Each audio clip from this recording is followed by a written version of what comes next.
Hey, Steph, can I tell you a joke? Yeah, go ahead. Cool. I once knew a man with a wooden leg named Smith. Oh, well, what's the name of his other leg?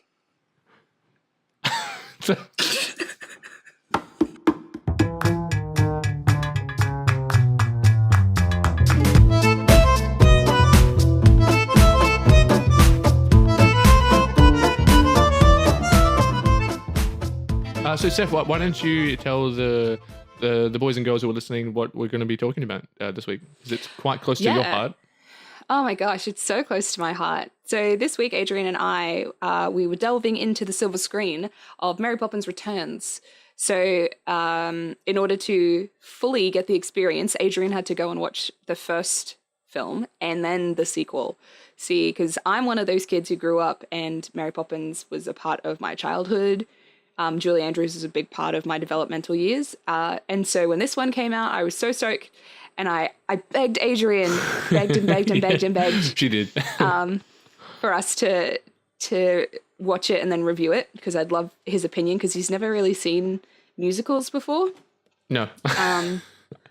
And so he caved. And so we've got a different kind of perspective coming into this though. So like I said, it's close to my heart. So I was going in with a really open mind. Whereas you watched it as an adult. Yeah, so and back to back, I watched both films like right after each other. So I had quite a substantial gap between the viewings of the first and the second Mary Poppins movies, whereas Adrian, same day or and about 5 minutes. Yeah, I watched them like immediately after each other. Well, Adrian, why don't you tell the lovely folks at home what we've got in cinema news this week? Oh, a weekly brief. I can do that. Oh, yeah. So basically, the weekly brief is just I go through the internet and find a collection of news stories about entertainment, TV and movie news, and then Steph and I briefly discuss them as an icebreaker to our content critique. I'll try and talk less about it because we got so in depth. We went for like nearly a full hour talking about this last week. I'll start with some light news.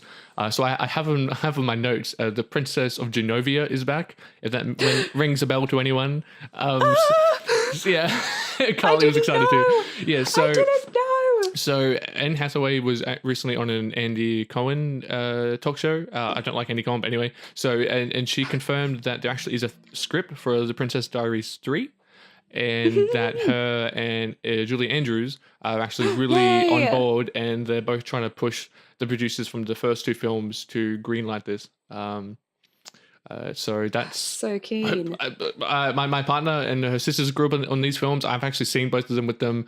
I don't really have much to comment on it, but I know a lot of people actually do like these movies. So it's exciting. I think maybe you have to be a girl. Maybe. I wanted to say that, but then I'm like, maybe that's a bit sexist because I'm pretty sure my brother loves these films as well. Oh, okay. But there's just like, I don't know. There's just something about the Princess Diaries movies that like makes you feel good. Okay. So so obviously your response to this was pretty positive, but do you have any expectations or anything for this? Like, no, I'm actually a really terrible fan because The Princess Diaries is actually based on a book series. Oh, I didn't know that. Okay. Yeah, so there's actually a book series that The Princess Diaries was originated from. And I've never read them, but I'm pretty sure that it doesn't, or at least after the first movie, it doesn't really follow the plot line of the books. Oh, I see. Okay. I could be very wrong, but I'm pretty sure it like is a standalone. So after I think I learnt that, I was immediately like, okay, I'm not going to read the books ever because then I'm going to have these terrible, connotations with a film. Too conflicting. You got the book and you got the movies. And they're like, okay, sure. Yeah, they're young adult books. They're not like, they're obviously not meant for mature readers. They're like cartoon images on the front and I see. Size 24 writing or something. Like it's... Oh, so it's meant for like really young, like primary school? Yeah, like or preteens. Preteens, okay, preteens. Sure. Yep. So I have no expectations. I really love Anne Hathaway and Julie Andrews as a duo, and I love the the message that the Princess Diaries is always Okay. given out. The only other news we have, it's I guess it's about Sundance. So the Sundance Film Festival has started over in the US, and for people who don't know what that is, it's been a long-running film festival in the United States since I think the 80s.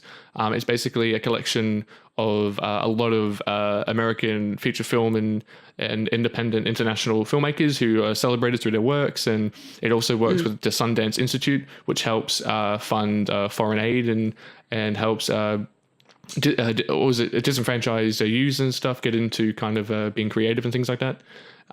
Yeah. And so the interesting It's thing, a real place to like directors and writers really showcase their unique approach to things at Sundance. That's exactly what this is. So Sundance is predominantly known for discovering talent, whether it be filmmakers, writers, or the actors.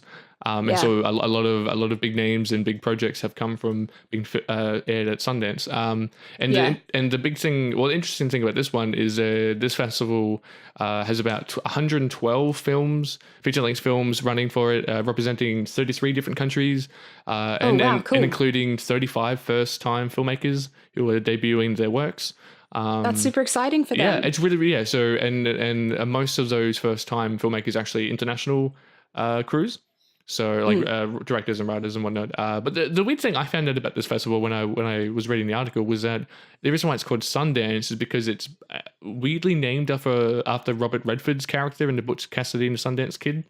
Is it really? That's amazing. It's actually why it's called Sundance. So I kind of thought that was a joke when I read it, but then I quickly Googled it and no, that's true. So it's a weird fact, but the I guess one of the there'd be a lot of highlights from the films being talked about and shown, but for me personally, Shia LaBeouf's Sundance film Honey Boy is particularly to note because it's an autobiographical memoir of his early Disney career.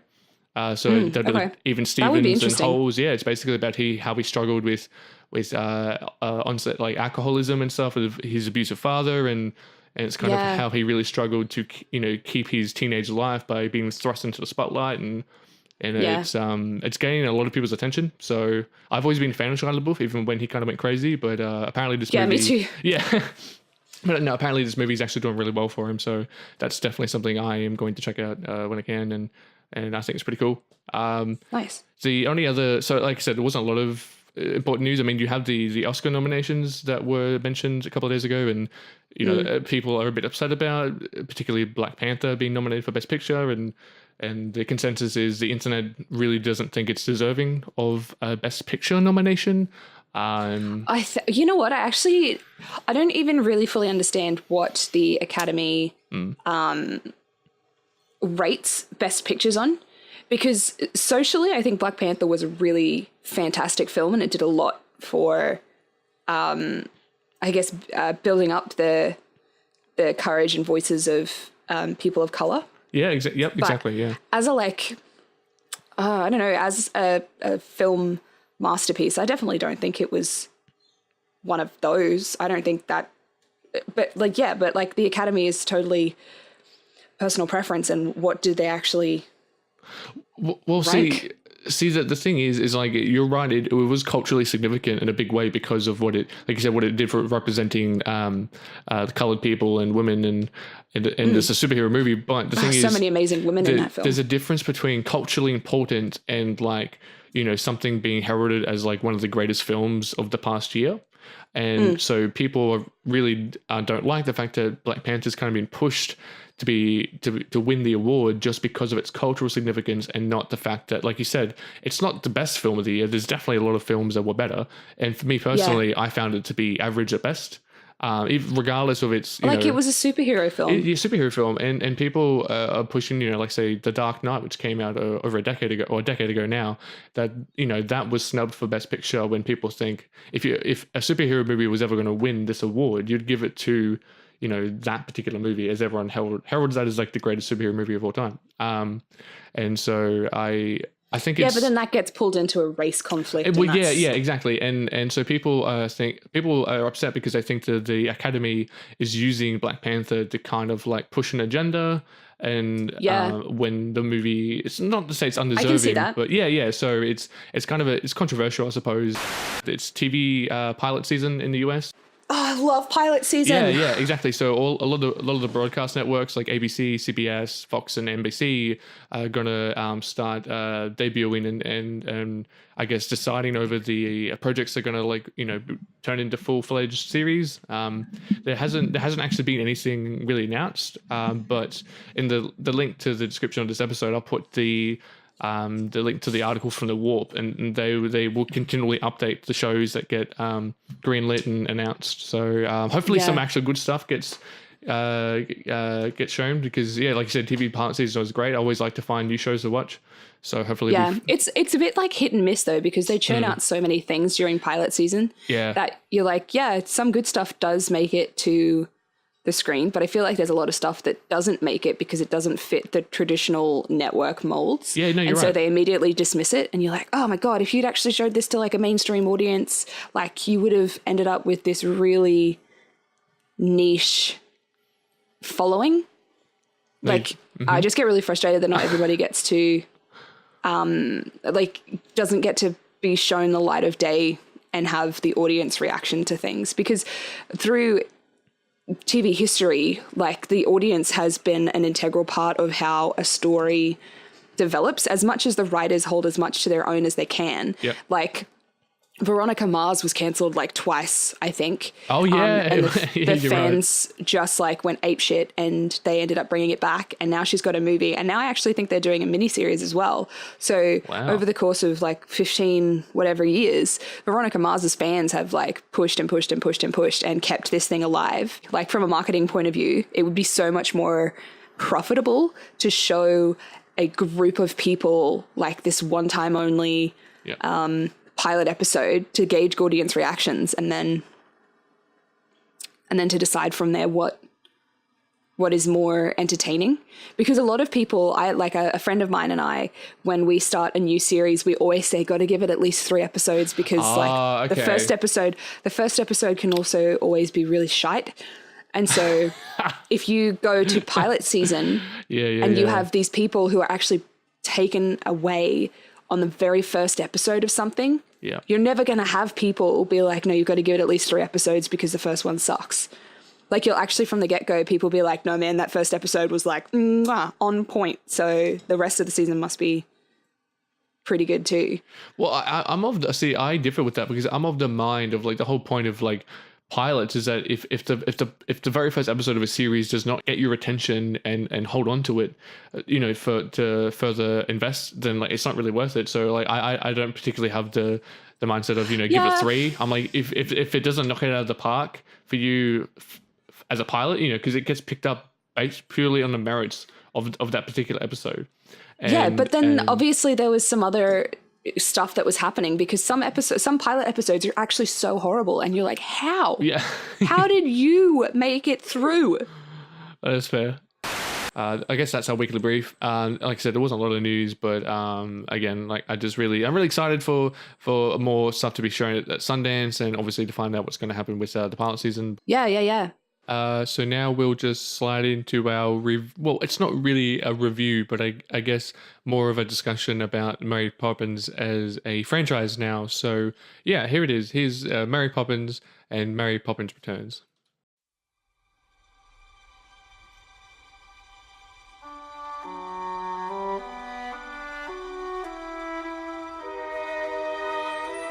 I honestly can't remember why we kept most of this stuff to begin with. Don't you remember that kite? We used to love flying that with Mother and Father. Those days are long behind me. All right, so we've got Mary Poppins Returns. Just some little quick tidbits and fun facts. Mary Poppins Returns was directed by Rob Marshall, produced by Rob Marshall, John DeLuca, and Mark Platt. Screenplay was by David Maggie. David Maggie, and the story was by David Maggie, Rob Marshall, and John DeLuca as well. Oh, okay. We're starring Emily Blunt, Lin-Manuel Miranda. So you'll know Emily from Devil Wears Prada, Into the Woods. She's the she's Go like, on a Train. Oh, sorry. I was Devil Wears Prada. She's like the. Yeah. Okay. I've actually seen that movie. It's not too I'm bad. on this new diet where if I feel like I'm going to faint, I eat some cheese. Yeah. I love how you know that quote. That's amazing. I do, because it's so funny. Lin-Manuel Miranda, he wrote Hamilton, the musical on Broadway. Yeah, he's starring in that actually, isn't he? Yeah, he's starring in it again. Oh, I think okay. he originated the role. Yeah. And because it's been running for so long, he's come back in and doing his role again as of now. No. There's Ben Whishaw, Emily Yeah. Mortimer, Julie Walters, Dick Van Dyke, Angela Lansbury, Colin Firth, and Meryl Streep. Yep. Music was by Mark Sharman. Now, here's a fun fact. The budget for this film was $130 million, and at the box office it made $309 million. So $132 million for a Mary Poppins sequel. Wow. All Yeah, right. and it doubled it at the box office. Yeah, I think. It made 3.9. Oh, I guess we'll get into why, but I think that money mainly just went to visuals because this movie. Yeah. It's a good looking So movie. part of the production of this was that the original animators. So in the very first Mary Poppins films, there's the animated scene with the penguins and the penguins. It's all that's coming to mind right now. The racehorses and all of those things. Yeah. That was a specific style of that time, was hand drawn on plates. So for the animations in this one, everything was done exactly the same, bar some CGI with like a dolphin in the bathtub. Oh, right, right. They brought in the original animators who supervised the creation of. Oh wow! Like so, the original crew who like did that for back in the 60s. Oh wow! They brought them out of retirement to wheeled in be his old supervisors. guys, and they were like, "Hey, do this." Yeah, it was really cool. Oh wow, that's cool. The sequel for Mary Poppins has actually been in the works since the original release in 1964. So for 54 years. You have not been doing that. Yeah. So why did it take so long? Okay, so P.L. Travers actually hated the first Mary Poppins movie. Oh, wow. Okay, that sucks. So there's a scene in Saving Mr. Banks. Good movie, by the way. The movie about P.L. Travers and Walt Disney. And the actual movie ends with P.L. Travers crying, watching the film. And a lot of people have interpreted that as her crying in joy.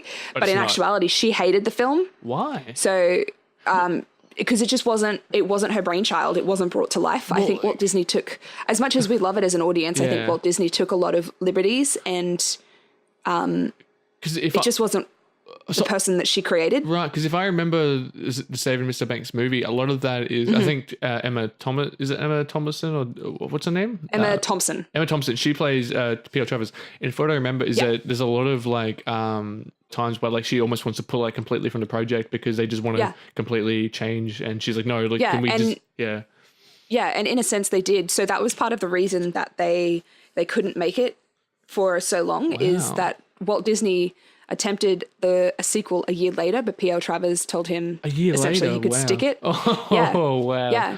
And then in the 1980s, the Walt Disney Studios and their then chairman, Jeffrey Katzenberg, and the vice president of live action production, they approached her again and suggested making a sequel, and gave her the pitch of the Banks children being grown up, and that Julie Andrews still played Mary Poppins, and just an older version.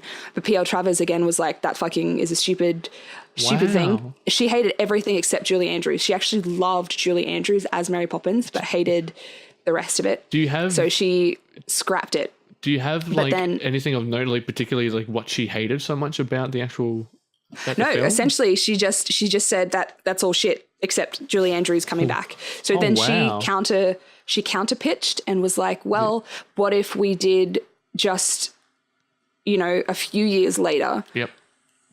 And Julie Andrews still comes back, but it wasn't really plausible, because there was also all of these other rules, including that Mary Poppins wasn't allowed to wear any red, because in the books she doesn't wear red, and she she's super like she's got these very particular ideas on what her Mary Poppins looks like, and because they'd already done the first movie, it was just too difficult, and negotiating with her was just impossible. So good on her. She's stubborn. P.L. Travers actually died in 2013. Oh, that was pretty recent. Oh wow, okay. Yeah. That's nice. So on September 14th, 2015, Walt Disney Pictures their president, I think maybe he's still their president, Sean Bailey, pitched the new Mary Poppins film idea to Rob Marshall, John DeLuca, and Mark E. Platt, who ended up being on the production team. Yeah. And part of the reason is that they'd only just finished Into the Woods, so they worked together on Into the Woods. So it ended up being the Travers estate that approved Mary Poppins. Yeah, I was going to say her estate would have had to be like, yeah, you can do it. Yeah. Yeah, sure. Yeah, so they greenlit the project, and the film takes place 25 years after the original.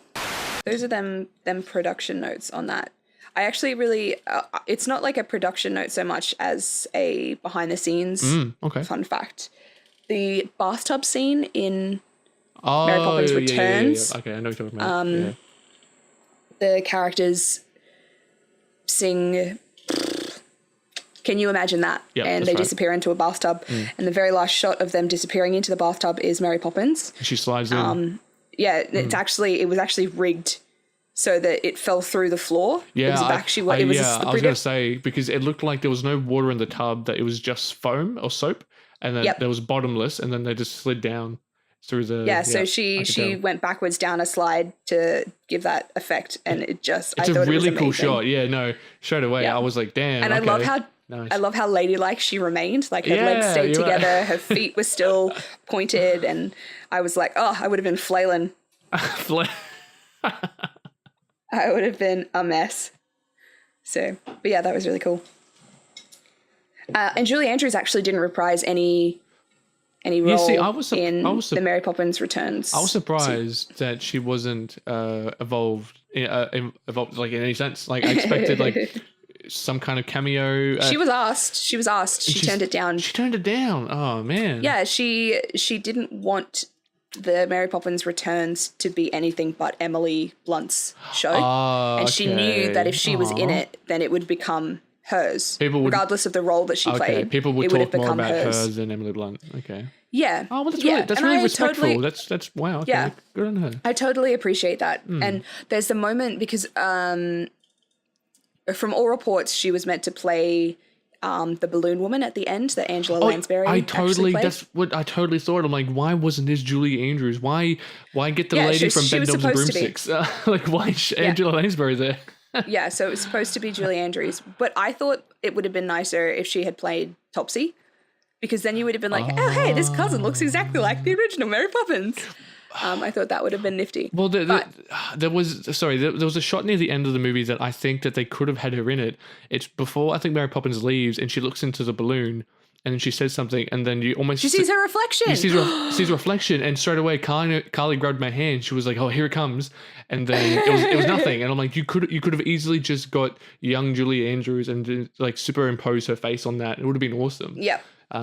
So I think that's a missed opportunity on their behalf. Yeah, but I also really appreciate the reasoning behind that. Oh yeah, it's totally respectful. There's always like there's a bit of a like win some you lose some kind of situation, and I'm sure there are fans out there who are gonna recreate that shot. But I actually had this really. So when I found out that it was the Bird Woman, right? The balloon woman. Bird Woman. That's the wrong movie. Yeah. No, it's not. The Bird Woman is still in Mary Poppins. Is she? No, is the Bird Woman in the second movie as well?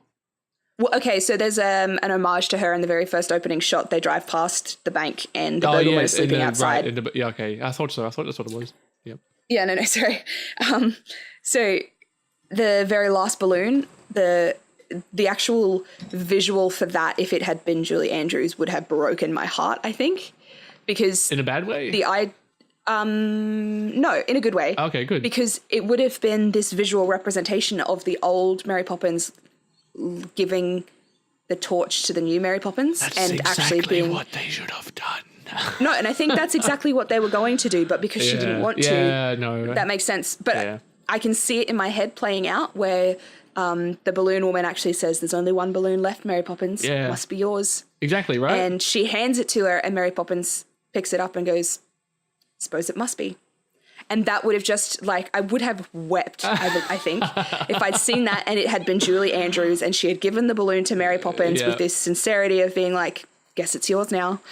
Oh God, I I mean, just see that would have been I think that would have been a very sentimental ending. But you're right. Yes, I agree. Like you said, they win and lose, and I think having Angela Lansbury, like I mentioned before, that she was in Bedknobs and Broomsticks, and so I think having her in there is actually a nice throwback to, again, just an old classic Disney musical. Yeah, So that came that's out, kinda I think, around the same time Yeah, exactly. as the original. Oh, and no, I think also to note, the Mr. Banks in the first Mary Poppins is played by the guy who's the fraud magician that's in Bedknobs and Broomsticks. So I thought that was you kind are of cool. correct. So, I'm sorry, did you Google Bedknobs and Broomsticks, or have you seen it? I've watched it. Yeah, Carly and I watched it a couple of years ago. She's like, I grew up watching this stuff. Her family loves it, and she wanted to show it to me. And I'm like, all right, we'll watch it. And we watched it. So you've seen fucking Bedknobs and Broomsticks, but you hadn't seen Mary Poppins? Yeah. All right, so what did you think of Mary Poppins Returns? To give you my impression on the first one, I have to quickly just mention, because I watched the first Mary Poppins, the original, directly before the Returns, and I came out of that being, okay, this is definitely not for me, and I'm never going to watch this again. Yep. Because while I did it, like you said, because you mentioned in the last podcast that Mary Poppins, the first Mary Poppins, technically you can really appreciate what they had to do because that's all in-camera effects. Like, the reversing footage and the animated stuff. Like, there's no CGI, obviously, that wasn't invented at the time. And so they had to be really clever about how they had all these really interesting sequences. Yeah. And I'm like, it actually holds up really well.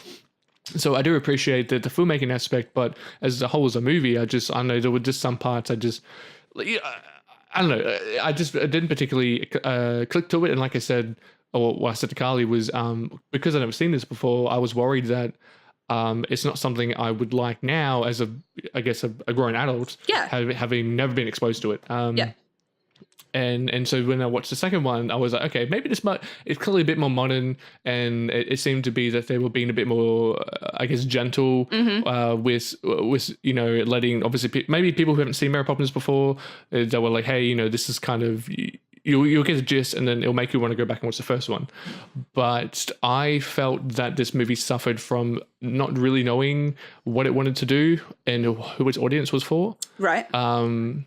Mainly because it felt like they didn't want to ride the nostalgia train with this, because it clearly wanted to have its own identity. They didn't replicate any songs or any sequences from the movie. The only time you ever hear, I think, a song that's from the first one is at the end of the movie. You can hear the Fly a Kite melody just before the movie ends, and otherwise they don't do anything. They don't ride the fact that we're gonna have her starting up the banister. We're gonna have a lot of other things. Like this movie really tried to be its own thing, which I thought was cool, but at the same time, it was like we're not going to really introduce Mary Poppins properly for the audience in this film. We're just going to be like, oh, you know who she is. You're already with it. Get with it, and then we'll just go forward. Yeah. I thought this movie's pacing was a bit weird, as in things happened way too fast. So in the first movie, she's introduced. Oh, sorry, I'll say organically. I didn't think the way she worked in the Returns movie was organic. So in the first one, how she was introduced and how she bonded with the kids felt real, because the nature of how she was introduced, being the nanny and all that kind of stuff. And this, she's introduced where she just comes out of the sky. The kids kind of accept that and like, all right, we'll go back home. And then 5 minutes later, they're flying underwater in a bar sequence. And I was like, how did we get from here to there? Yep. And so I felt that the filmmakers clearly just didn't particularly want to reintroduce everything. They just were like, everyone already knows who Mary Poppins is. We just want to get straight into things. Yeah. And while that makes sense for people who had seen it before, but I just felt like that it was a bit strange for me. So I'll try not to ramble on, but so, and also I felt like even though I hadn't seen Mary Poppins before, like the other day, I knew all the songs, and they're very catchy from the original movie, and everyone knows that. And I particularly love the Chim Chimney. The melody for that is my favorite. I adore just the score for that song. But in this one, I came out of that. I didn't have anything stuck in my head. I didn't really understand the tones and the rhythms of the songs. Yep. especially some of them were like, I couldn't even understand what they were saying. Like there's a rap song, I think, well, not a rap song, but there's a really weird, like really fast paced kind of Cockney song they do, I think, near the beginning of the film. And it felt really out of place because Mary Poppins almost broke character and was this kind of, she turned into almost like a Bert character and was singing. And I'm like, I agree. I I actually found that really jarring. Although looking at that, I loved that scene. I thought that particular song was amazing and it was so beautifully done. But I was a little bit jarred as well when she changed character because I was like, ooh, Mary Poppins probably wouldn't do that. I did appreciate the rap part though, because so I'll probably explain this in a little bit because I'll let you finish your rant before I give you mine. Sorry. No, it's fine. The placement of that rap part is actually an homage to Lin-Manuel Miranda because Hamilton is all rap. So he actually wrote Hamilton the musical as a rap musical. So instead of having the fast-paced supercalifragilisticexpialidocious and the spelling and whatever, they flipped it and gave it to the Bert character and had it be the rap chunk. So I actually really appreciated that kind of add-in throwaway because it wouldn't have worked if it had been anybody else but Lin-Manuel Miranda. Weird. That's why I thought that when it started with her, and I'm like, that song should just only be him. And the fact that she kind of like turned into his character to sing it with him, I'm like, if you go back to the first Mary Poppins, she's always and only elegant, and she like her mannerisms are of a woman from that time. And this Mary Poppins seemed to be like, not that I was trying to make it trendy, but she just seemed like it's a completely different. This may have been like Nanny McPhee to me. Like it seemed like a completely different person. She didn't really. I don't know. There's something very delicate about Julie Andrews' performance in the first movie. Yeah. And the way she presents herself, and then Emily Blunt, and this seemed just to.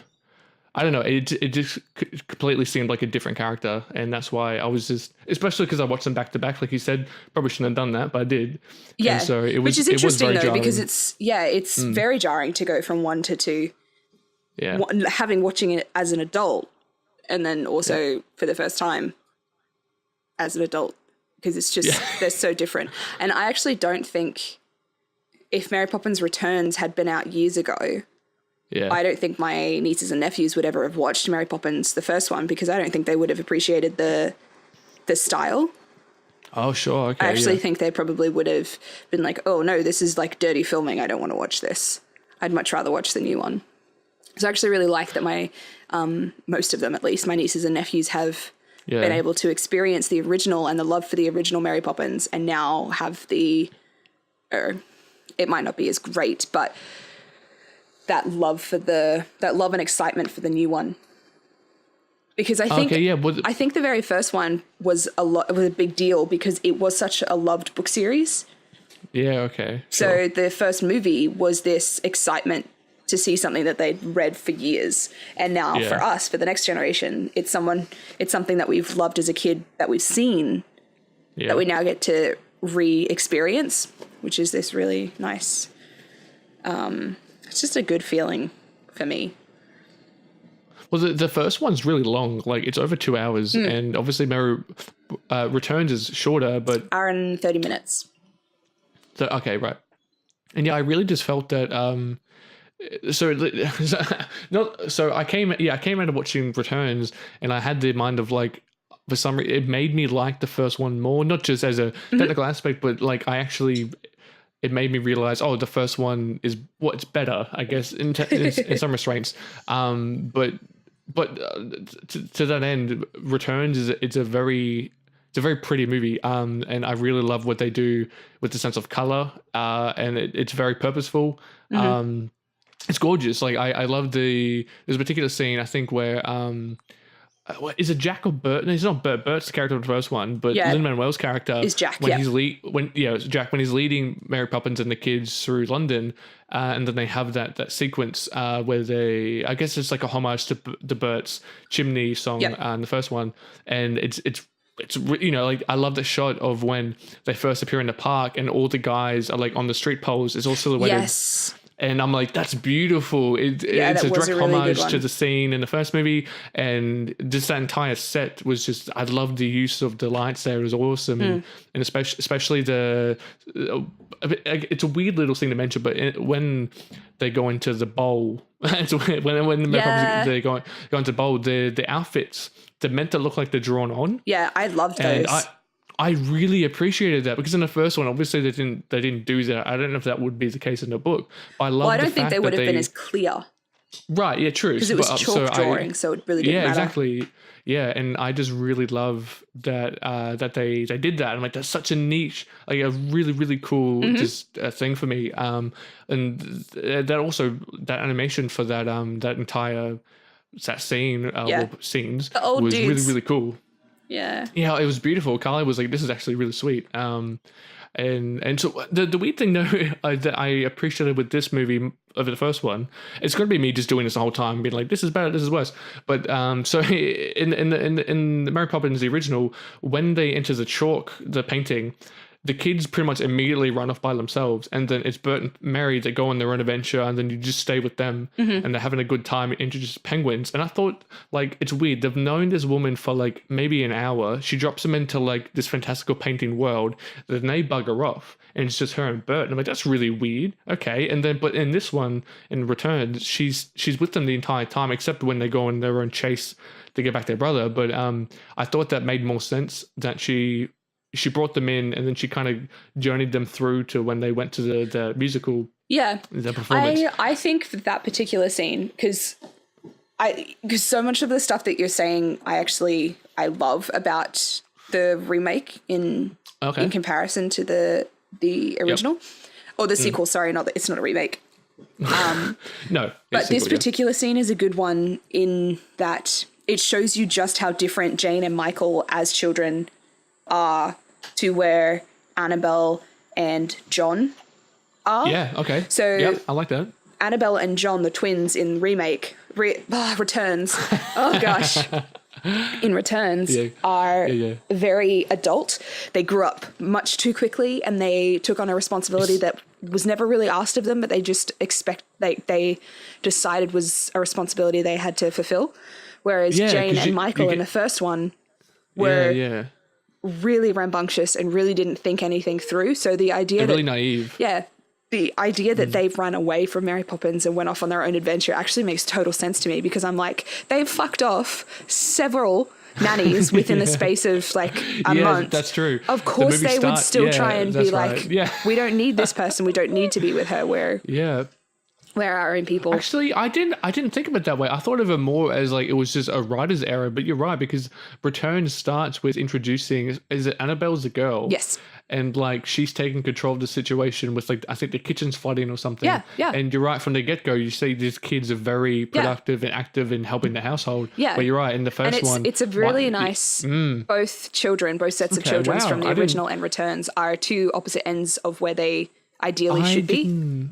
I didn't think of it that way. Okay, maybe that makes more. Okay, that helps my set of little Georgie, the baby, the youngest.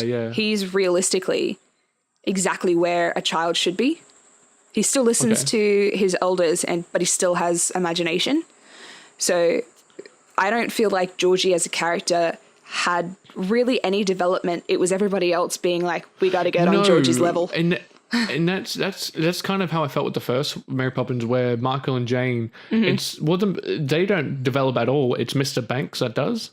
Yeah, and I think that's also a really sneaky plot point, is that the Mary Poppins isn't actually there for the children. No, she's there to help the parents or the adults.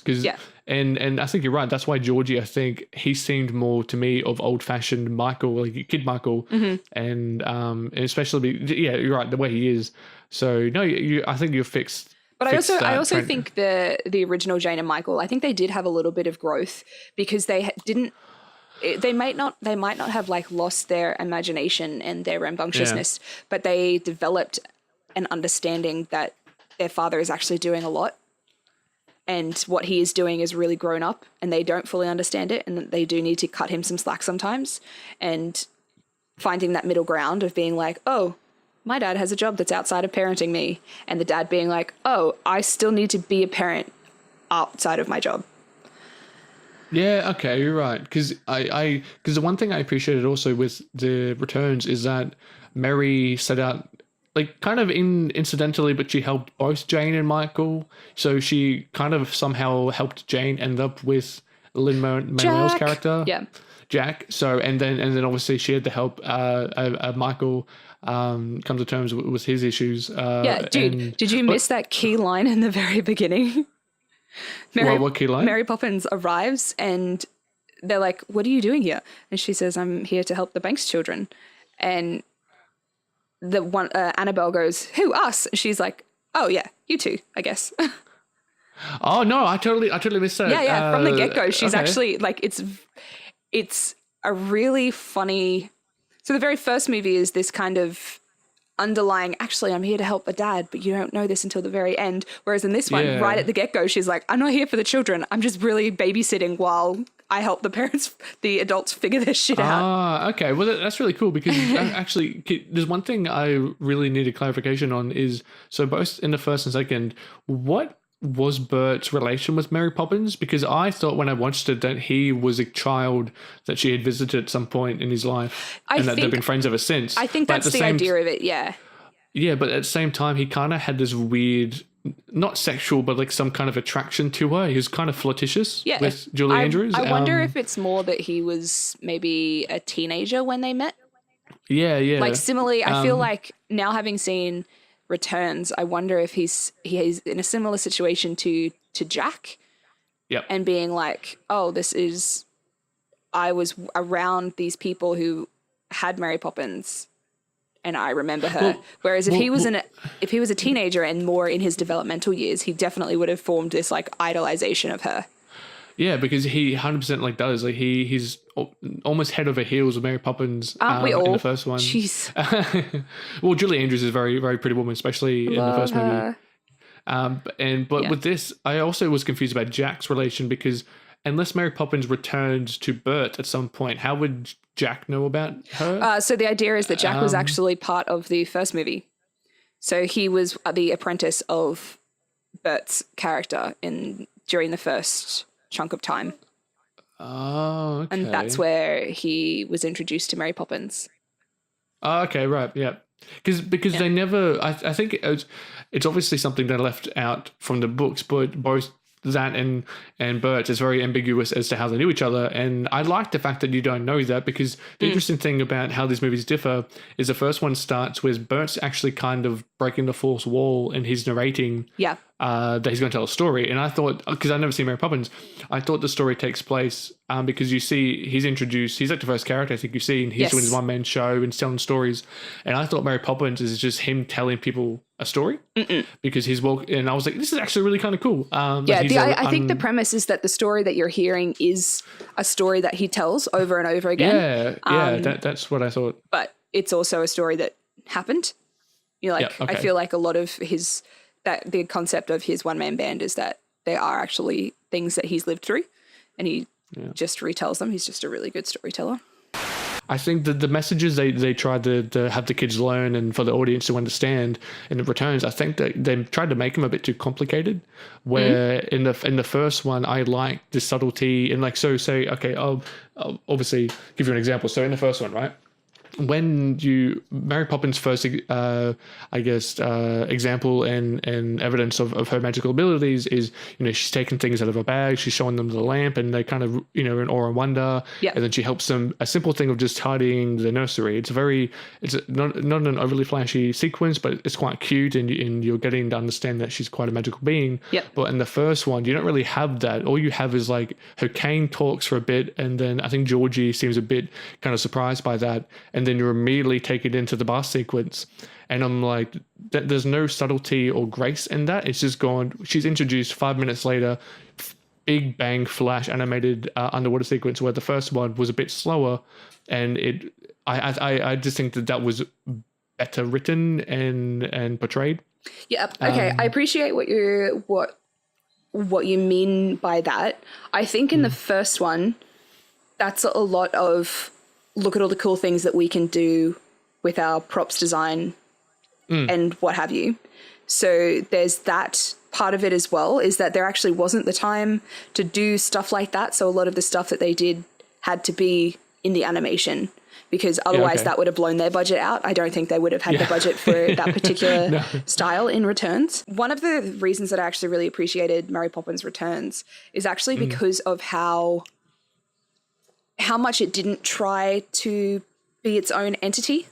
Like, I really loved the individual nature of it, but it actually, because I loved the first film so much and I remember it like almost word for word, there's every moment in Mary Poppins Returns is matched in the original Mary Poppins. So there's the opening number and it's opened by Jack. So the opening and closing of the movie is Jack, like in the original with Bert. Yeah, okay. Yeah. Then Mary Poppins coming in, because we've already seen Mary Poppins arrive in the original, I actually really love that they didn't spend the time being too... I just really think it just didn't feel organic how she came into it. She literally just... It didn't, but it's also because the second movie is actually a bunch of the sequel book series smashed into one. So Mary Poppins actually, in the very first book, Mary Poppins actually does go away. Mary Poppins goes away and then comes back, and she comes back on a kite string because... what's his name?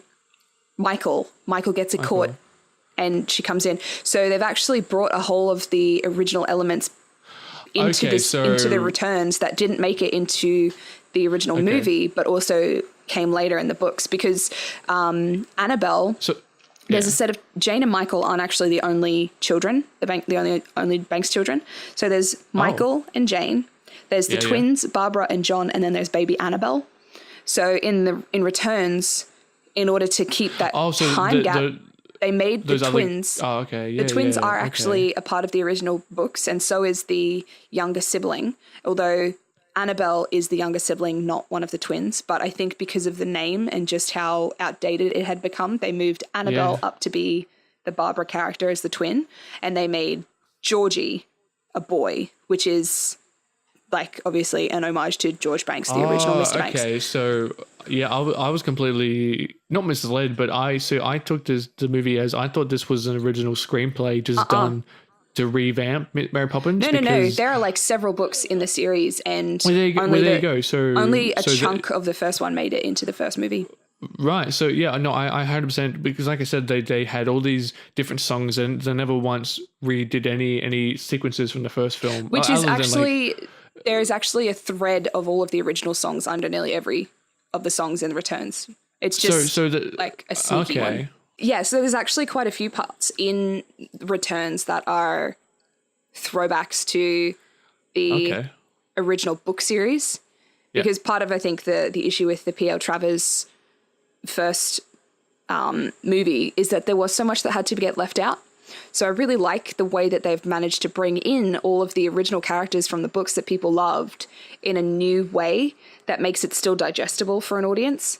I appreciated the concept of the lamplighters and how in Chim Chimney you go up top and then the lamplighters go below the city. Yeah. But visually, I got quite frustrated watching. I mean, visually it was executed so very well. The dancing was amazing, and the bicycle choreography was really good. Oh yeah, I thought that was weird because Carl and I sitting there watching it, and I'm like, why is this turned to an X Games? Right? Why are they doing like? But also the problem is the bicycle wheels on an X bike is so much thicker than the bicycles that they would have used for traveling, and you can see when they're doing the jumps and stuff, you can see how thick and traction the bikes are. That's why I thought it was weird. That made me so frustrated because I was like, oh, you've done so beautifully, but this is like a very, like the bicycles are they're not much thicker than your thumb. Like it's just not. No. It was so frustrating. So Chimney sweeps all the way for me because I loved the tap dancing. I loved the spinning. I loved the soot. I loved the dark filming. Yeah. I just loved it all. I do really like the inclusion that they kept Admiral Boom. Is it supposed to be the same Admiral Boom? No, I think he's well dead. The idea is not that he's the same Admiral Boom, yeah. Yeah, that's what I mean. Yeah, so not the same actor, but because I'm like, because that guy was so old in the first one anyway. Yes, he was. And yeah, no, he's meant to be the same. It's kind of like that they Yeah, because what was interesting about that is he somehow like he was such just he was like he was almost a part of the like world building of the first one, and in this one he actually has some semblance of a payoff for his character. Like he doesn't have a character per se, but I love the part near the end where Mary Poppins, turns back time. I knew it was coming as it was as they decided to go to the Big Ben. I knew it was coming. I looked at my mum and I was like, "Oh my gosh, she's finally going to be in time." and then the Big Ben goes off, and just the sigh of relief that Admiral Boom has. He's like, "My mission in life is done," and I'm like, "Wow, you had like an actual." Like a really important payoff for and then he went home and he died. I just thought that was, again, like there were some parts of this movie that I'm like very small important things that they put in that I'm like, I really appreciate that. That's really and cool. They actually had a character that never made it into the first one was a character called Miss Lark, and in the sequel she actually addresses Jack and Jane on the street and asks them where number 19 Cherry Tree Lane is, and they're like, it's one down. That's the original Jane. No way. Yeah, that's the actress that played the original Jane. She had a cameo. They couldn't get the original Michael because he died. Oh, because I thought it was weird. Like when she walked up, it seemed like it was very apparent that was supposed to be someone. Yeah, but I didn't know who it was. And that's really cool. Wow, that was. She even says one of the original lines because she says "Many thanks, sincerely." Oh, and that's that's so cute. The song that the kids sing when they're asking for a nanny. Yeah. Many thanks, sincerely. Jane and Michael. Thanks. Love it. I'm getting goosebumps. One of the biggest... So, again, you'll probably explain the crap out of this for me. Go. But one of the biggest complaints I had was in the bowl... What's a better way to say it? Not the bowl sequence. That sounds really weird. But it's hang on. It's called a... Give me 2 seconds. I've got the sheet music in front of me. Yeah. Go for it. No, cover is not the book, is not it. Can you imagine that? No, not that one. It's the Royal Dalton Bowl. Okay, so the Royal Dalton Bowl, that sequence, there's a part where I didn't think, again, like when I said before that this seems to complicate the message that I didn't think was needed, was they obviously Mary Poppins, it's revealed that Mary Poppins added a villainous character. Again, like the Mary Poppins and Julie Andrews' Mary Poppins, she wouldn't have done anything like that to the kids because... Oh, see, in the stories, in the books, Mary Poppins is super dark. Oh, so okay, that is absolutely something that the OG Mary Poppins would have done. Because I was just like, why are they doing this? Like, but it was also it was a warning. Well, no, I know that. I said to Carly, I'm like, this clearly has to be Mary Poppins making a point. Otherwise, this should not be in the film. And then, end of the scene, Mary Poppins, it's hinted that, she taught the kids a lesson about, you can't trust people. Like sometimes, people don't have the best intentions. And that's perfectly fine. But like I said, like it seemed to be they could have maybe done it without needing to like visually show a villainous person. Yeah, I appreciate that idea, but I think it's more that's how the original Mary Poppins would have actually functioned, even though we love the original Mary Poppins movie and how lovely and sweet she was. The actual storybook Mary Poppins would 100% teach you a lesson that way. So, because also the Emily Blunt Mary Poppins seemed a bit more chauvinistic. Like, she seemed to be quite arrogant and like boastful. She took her character cues from actual women from the 1920s and 30s. So like Queen Elizabeth II and the way that she spoke and held herself. Yeah, okay, because I'm like, because it very much wasn't, Emily Blunt wasn't trying to basically redo Julie Andrews' performance. She said that she did address her like she would any character. Yeah, and what was weird was that her accent, right? Because obviously Emily Blunt's very British, but to me, it sounded like someone doing a British impression. I think because she was sounding very high society, very posh British, and like Julie Andrews wasn't really that, and so it just seemed like a fake accent, which is weird because Emily Blunt's actually really British, and so I was kind of. I agree, but I also think from a performance perspective, I actually really appreciate the effort that she put into that to make it a much more time realistic character. Well, yeah, there you go. So, because I was going to mention, like, because you said Mary Poppins was a bit kind of, she wasn't shy about the lessons she was teaching people. So, is Emily Blunt's portrayal of this character more in line with the books than Julie Andrews? Because that's kind of what I'm getting from you. Is that's what this movie was doing in a way? Yeah, and I think, sorry, I just had to plug my laptop in. It's going to die. It's really hard because there's so much that's written into a script, and then there's so much, again, that is interpreted by an actor. So I feel like there would have been, because these guys had already worked together, so not Julie Andrews, Emily Blunt, excuse me, had worked with Rob Marshall and the other two guys on Into the Woods already. Yep. And it wasn't like an agent that spoke to an agent that asked her to take on the role. He actually was out to tea with her and was like, hey, want to do this? And then they had discussions about it while she was filming Girl on a Train. She would film that and she would go back to her hotel, and then they would like discuss the script and stuff. And so I think it's actually probably a collaborative choice to make her a little bit more dark and a little bit more vain, because the original Mary Poppins is the actual story. Mary Poppins is a little bit vain. Like if she passed a mirror, she would 100% look at herself.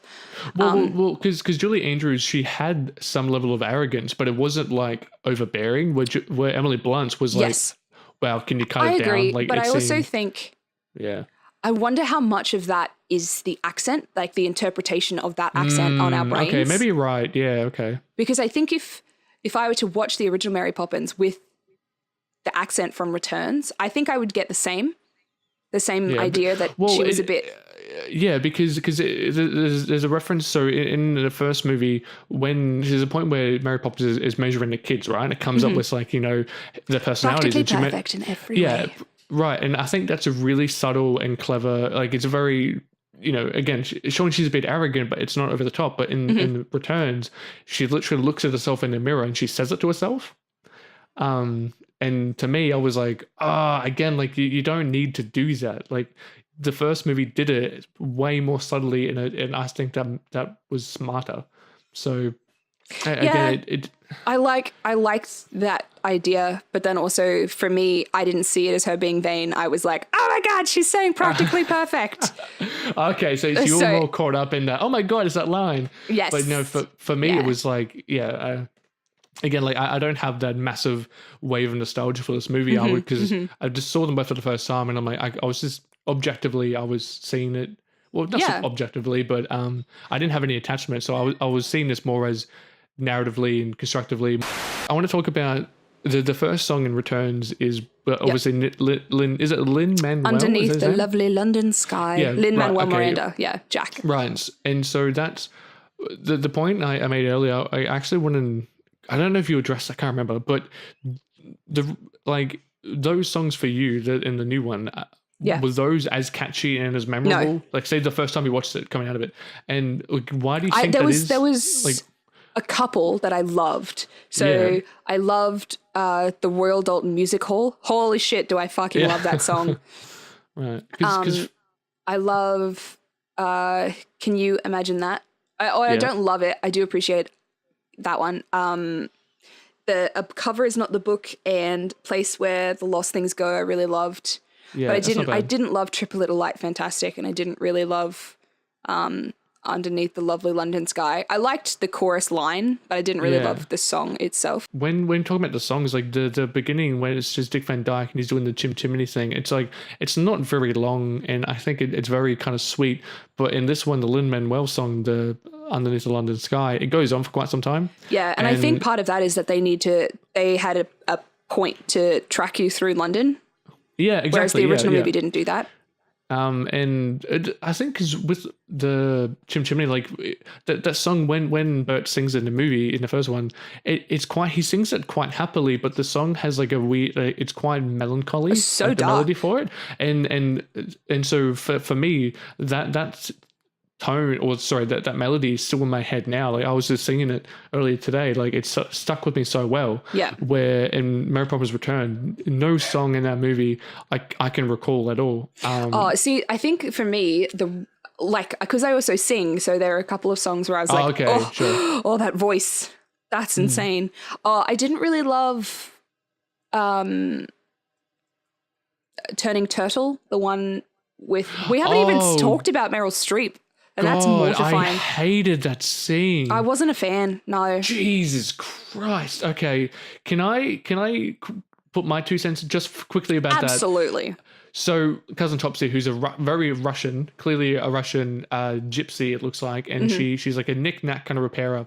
Anyway, and she has this song. Basically, the premise of the song is about the children will have to learn how to view life in different ways, different angles to kind of have better observations. Which is okay. I get that, but it's a stupid song anyway. But then the counter to that is in the first movie you have with Uncle Albert, sorry. Yeah. And the song there, and that song is way more subtle.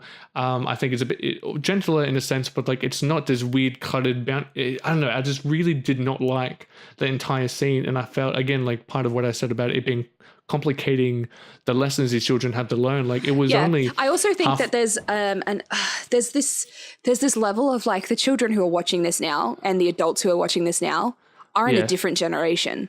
Like, so the songs and the story do need to be slightly different because they're not the same people. Well, because I thought, like, say with the Topsy song and the rap one that happens in the animated part, I'm like, would young kids these days even understand what those songs are even talking about? Dude, everyone who has seen that movie, and loves musicals will know that he is Lin-Manuel Miranda, that he wrote Hamilton, and that rap is... No, but I'm talking about, like, say, you know, kids the age of the actors in the movie. Like, kids that young, if they watch this, would they even understand what those songs are saying? I think if they're from America, they probably would, because Hamilton's real big at the moment. It took about halfway through that Topsy song for me to be like, oh, okay, this is what she's even saying. And then at the end, when they leave, one of the kids literally says, we need to have a different perspective on life and we need to look at things differently. And I'm like, okay, so they went from a song that's stating the purpose for the kids to learn, but then they immediately follows it up with a very obvious exposition about what the lesson they just learned. Yeah. Where in the original Mary Poppins, there's not that. You have the song, the kids learn some kind of lesson, and then we move on. You don't have to reinstate it. So for me, this movie kind of treated their audience like they're not like as idiots. Intelligent. Yeah. Yeah. I'm inclined to agree with you, but I also think there's, for me, and I don't know how much of this is me just defending the film and how much of it is actually being like, well, there's this point. But the two older kids, Annabelle and John, are actually, they're very pragmatic. They're very practical. Yes. So it doesn't seem very out of character to me for them to say, oh, well, we need to do this. Whereas in the old movie, those kids were kind of like, it wouldn't have hit them quite in the same way. It would have been a slow learning, whereas these guys are like, well, we've learnt that, this is what we need to do now. Well, it's because in the first one, like say after they learned something from a song, right? It wasn't until later in the film that their lesson pays off. Like they don't even outright address it. It just the kids clearly their actions show that they've learned something. Where in the Mary Poppins Return, after like they had to constantly put it for the audience, hey, the kids they're changing, they're evolving with the movie. And again, like I don't like hand holding. Yeah. And especially with how I write stories and screenplays, I'm like, I don't do that personally, and I really don't like it when movies do that. Yeah. Because you shouldn't treat your audience like stupid. I agree. So yeah. I think it's a fine line to walk. Because it's a film that you want kids to love, but it's also a film that you want the old kids to love as well. Yeah. And so how much of that is too much explaining and how much of that is not enough explaining? And then how do you walk the line between being slightly truer to the original Mary Poppins while still keeping the nostalgia, but then also creating characters that are their own and that are different? Well, see, because I think it's weird. So, say with like the grown up, Michael and Jane, I felt that like I get that the crux of the story focuses on Michael and his kids, but I felt that Jane really didn't have until the end when she helped him achieve to win the house, like whatever it was. She didn't really have too much purpose. Like she was more like the mum. She kind of had more of the mum story arc in this movie, and I know that's intentional, but it kind of seems weird that they just focused a lot on Michael and pretty much none on the sister, when that was a part of like I guess my criticism about the mum in the first one. So I don't know why they did that. I feel like there's probably a lot of her story that they might have wanted to tell that they didn't get the chance to. Because Mary Poppins only comes back because Michael has kids, right? So Michael's in trouble. Michael has kids. That's her way in. Whereas Jane didn't have kids. Jane doesn't have kids. Jane is still, is she a widower or just divorced? No. She's neither. She hasn't been married. Oh, she hasn't been married. Okay. He's a widow. Right. He's a widower. Widower, yeah. Yeah, and she's just never been married. And she does similar work for women's rights like her mum did, but not as much of an intense way. She still really loves her family. Yeah. Above all else. Because while the mum was a suffragette trying to help women get rights in England, Jane more helped. She was trying to establish unions for workers and stuff like that. Yes. Which is also a very important thing that happened during the industrial age. And obviously postmodern. So that's really cool. But I just wish that. I think the idea is that she actually didn't really need to grow very much. The only thing she really needed was to know that there was life outside her. I hate that. Love. I hate That's all that. she needed. I hate she that. was a woman and she needed to find Adrian, love. That's what it was, Stephanie. That's what they did. Adrian. And it's a cliche, and I know that everybody falls for it, and that a woman can only be whole if she has love. I think what the idea is that for the two of them, Jack and Jane. Jack and Jane. Oh my God. Jane was totally consumed by her brother's family and by her work, and she didn't really have a life outside of it. She never really spoke about friends or any of that stuff. And Jack... Did she live with them at the house? No. She had her own apartment. Okay. Because that's where they were going to stay at the end of it. They were going to live with her. Oh, okay. And Jack was very much like, you could tell that he actually really loved Jane. I'm trying to really ignore the fact that it was like, you're a woman, here's a man. I'm really trying hard. Actually, I want to talk about the ending because I was a little bit... So I guess in the first Mary Poppins, I got the gist of clearly when she comes and visits the families and helps them out, she's a witch, right? Is she a witch or something? In my brain, she's just part of the wind. Okay, cool. Because her power, she has a lot of varied magical powers, but they usually only encompass and are involved directly with the people who she's trying to help, and no one else experiences or sees anything. But then the ending has like an entire park full of people flying in the air, balloons, and they're singing the song. And I'm kind of like, why have I don't understand why they had this big massive thing about it. And then I'm like, okay, so now it's out there now. That everyone, how is everyone accepting the fact that everyone's flying? But then there is a line where someone says to Mary Poppins, oh, they're not going to remember. And then she's like, oh, the adults never do. And I'm like, that's not an explanation. No, I think it's more... I don't like that. Yeah, I agree. But for me, that particular moment was more about getting lost in the imagination and finding this moment of just letting yourself go and enjoying being a kid. So it's more symbolism that they're flying, not actually, unless they're high on helium.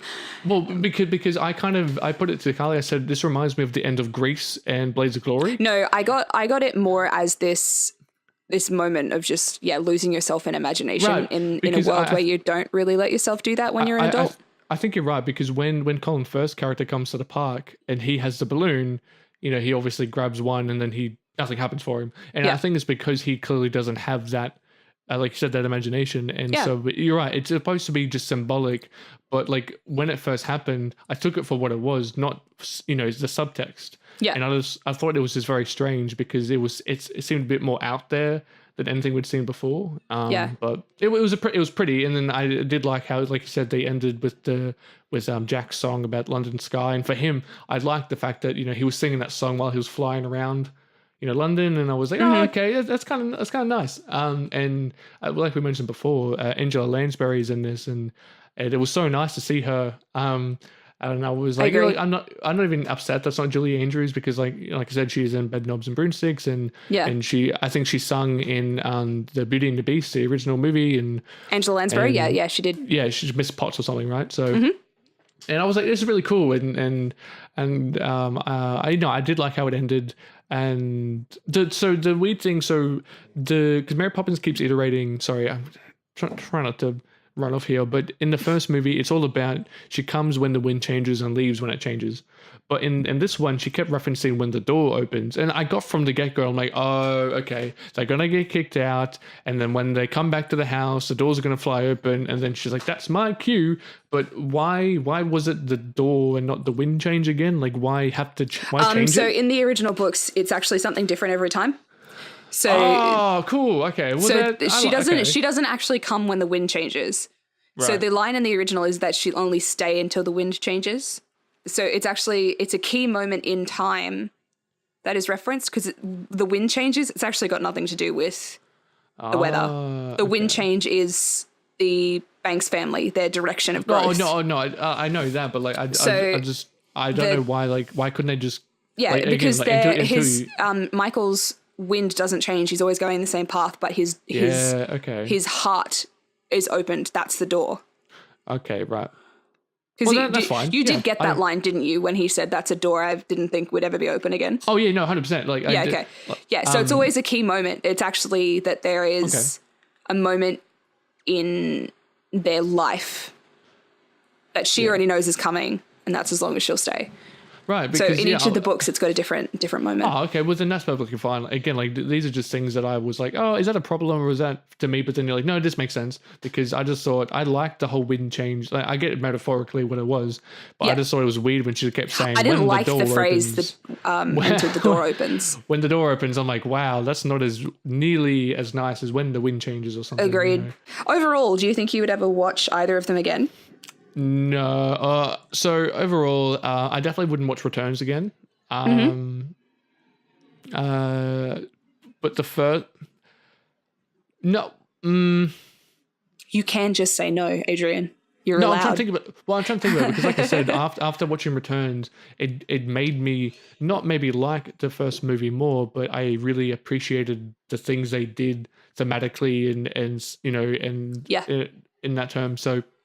I definitely I would watch the original again, but it would have to be for a particular reason. I was going to say for a purpose. Yeah, sure. Yeah, I would never just sit down and be like, yeah, I'll put that on. I mean, like, I would catch myself maybe Googling and listening to like the Chim Chimney song, because again, like, I really do love that, and I absolutely just, that melody for that song, it's melancholy, but it's still sweet. It's bittersweet, and it's such a good piece of music. Actually, all the songs, supercalifragilistic and so good. And that's one thing I really wish that was maybe in the Returns. Like, I know it's such an iconic thing, and maybe people would have been like, you're retreading old paths, but like, I don't know, like, that's something that they could have had in there to some degree. Maybe, I don't know. Personally, I think that would have been nice. I watched the original one on the regular, and I will watch the sequel on the regular once it is out.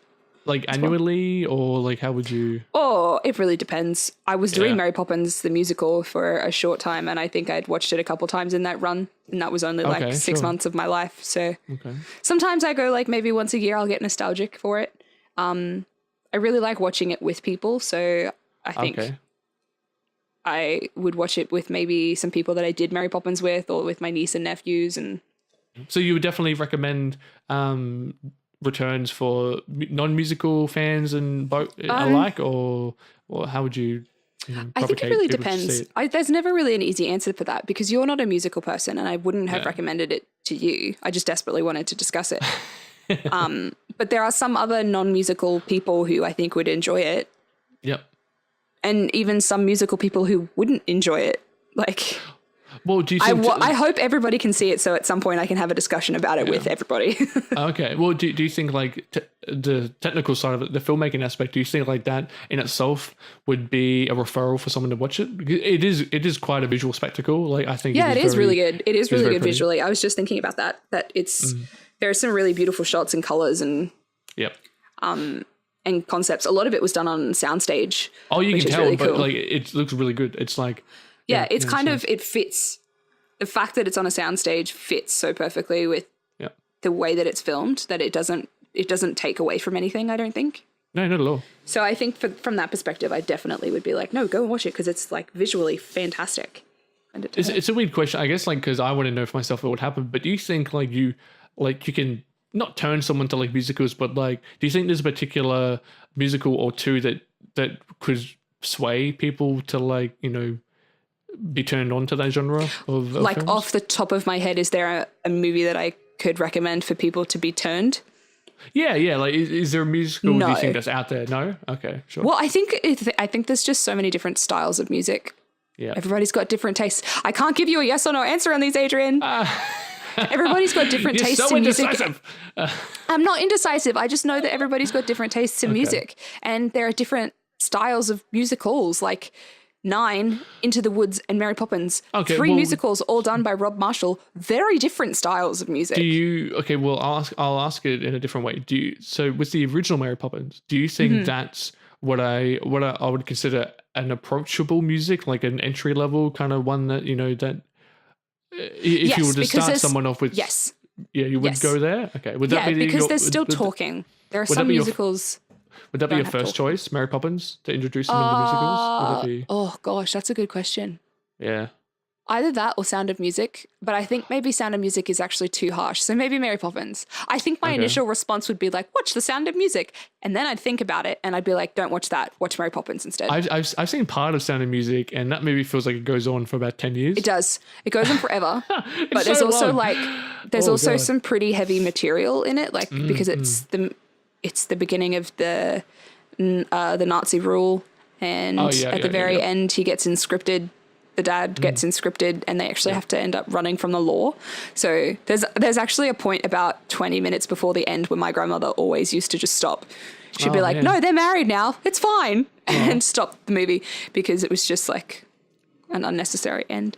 But Well, I would have to advocate the only musical that I've actually regularly seen, which would be Singing in the Singing Rain. in the Like Rain. I think that's probably the most approachable musical that I know. really, of that I people would have should thought watch. that was really. I would have thought that would have been a really hard musical to stomach. No, not at all. Like like I said, like that was the first one I was probably exposed to when I'd seen in its entirety, and like Yeah, but as- do you appreciate it?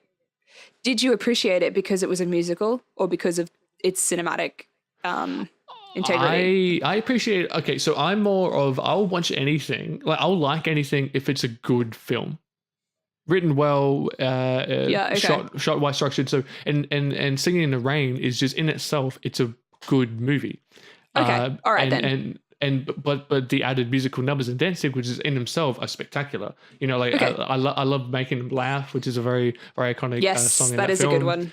And so yeah, I think that in itself it's a good movie to enjoy, and the songs, the dances are an added bonus. Right.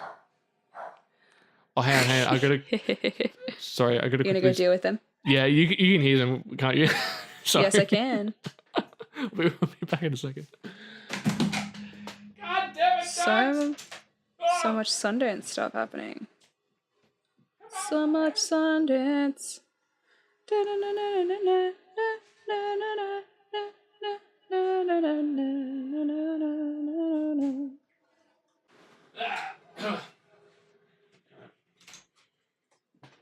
Ugh. Sorry, Carly just came back from her run. I had to let the dogs in. All right, here we are, Steph. We're almost at the end of our show. The last thing we really have to do is our What's at the Box Office segment, where you and I discuss not discuss, but mention. Yeah, no more two- discussions. We can't put any more of us discussing things No, on sorry. these listeners. This is where we mention something we have seen, we would recommend, and something we plan to see, we'd also recommend for interest. And so I'll just go first. And the one thing I want to see is something called Good Omens. It's an Amazon original. It's basically about the angel and a demon who come together to save the world from the apocalypse. And it's a comedy. It's really cool. It's got David Tennant. He obviously is most known for playing Doctor Who way back in the day, and so yeah, he plays the devil, and it's a really interesting comedy. Has quite the high production value, which I was surprised to see. So and it's actually supposed to start next month, so I'm really keen for that, and I'll definitely recommend it. So it's a series. It's a series, yeah, Amazon series. Okay, cool. And it starts soon, and I'm really keen for it. I think it's gonna be hilarious. The movie I had watched recently was Wreck-It Ralph Saves the Internet. Me too. And I would just preface it by saying it's not as good as the first one. It's definitely enjoyable. I think it's a bit heavy-handed again with its it's super dark. It's super dark, and it's heavy-handed with its moral lessons it tries to teach you. I think the first film was a lot smarter, especially when the basis of the film ends with a very literal representation of what the movie's trying to teach you in the audience, and so I didn't really like that. But anyway, I definitely recommend it. It's a good time. It's really fun. I just recently watched Brooklyn, the Saoirse Ronan movie from... Oh, I've wanted to see that. I think it's on Netflix, right? Yes, yeah. So I watched it last night with a friend of mine. We'd both really been wanting to see it for ages and just never got around to it. So we bit the bullet and we watched it last night, and it's fantastic. The storyline is like really good, and the way that it's shot is just so beautiful. It's got some really amazing framing, and the costumes are on point, and just old cobblestones of Ireland as well as the dirty streets of Brooklyn. Like it's so good. I definitely recommend it. She won the Oscar for, was it an Oscar? She won an Oscar for that, right? Oh geez, I don't even know. I'm pretty sure she did. I think it was 2 years ago she won an Oscar for it. It wouldn't surprise me. She's fantastic. Yeah, I love Saoirse Ronan. And something that I'm looking forward to watching is Spider-Man Into the Spideyverse. Oh, shit. Why did I say that? I want to watch that more than anything at the moment. I haven't watched it yet, and I know it's been out for a little bit now, but I've just not gotten to it. I'm super keen. I retract what I said. Like, Good Omens is cool, but I've wanted to see this movie as good as for the longest time. Oh my gosh, that's it. Episode 2, done and dusted. Guys, this is going to end up so much longer than necessary. We were like, we'll aim for an hour. I'm hoping you don't get this full cut, but we've been speaking for 2 hours and 6 minutes. Well, I honestly thought that we could get done in a briefer time frame than last time, because I'm like, oh, no, man, we're not had breaking shit down. to say. Yeah, we had. I had a lot in my mind about. I saw 2 films back to back. I needed to get my, I need to unfilter. So. yeah, that's fair. No, it was fun. And to be fair, we did 2 films. Yeah, actually, yeah, because we kept going in theory back between did both, 1 and 2, not just the returns. Yeah, well, I kind of this figured is nearly as long as a Mary Poppins film. Oh no, I don't want to do. Oh god. All right, well then that's our cue. We should probably end this, and then we'll. Yeah. Oh, we haven't mentioned what we're actually going to be doing for next week. We haven't even thought about that, have we? No. Well, it can be a surprise for them. Oh, okay. I like that. Okay, it'll be stuff that we tease throughout the week. Sweet. Okay. Yeah. Actually, through our social media posts that we'll be doing. That I will get on top of. Oh my gosh, I'm yawning. Okay. All right. We gotta go. Wait. I gotta cook dinner. Alrighty. Well, thank you for listening, everyone. This was it was a fun time to talk about with Steph, and hopefully you guys enjoyed it, and also maybe had gained some insight into the film. Yeah, you get to have like 1 episode Buster Scruggs of you nerding out, and then 1 episode of Mary Poppins of me nerding out. So maybe the next week we need to find a middle ground and not like yes, yeah. Pick something neutral that we can subject something either we neutrally both like or neutrally both dislike. Okay, yeah, we'll do that. Oh, that's good. All right. Well, so that's it for now, and we'll see you guys next week.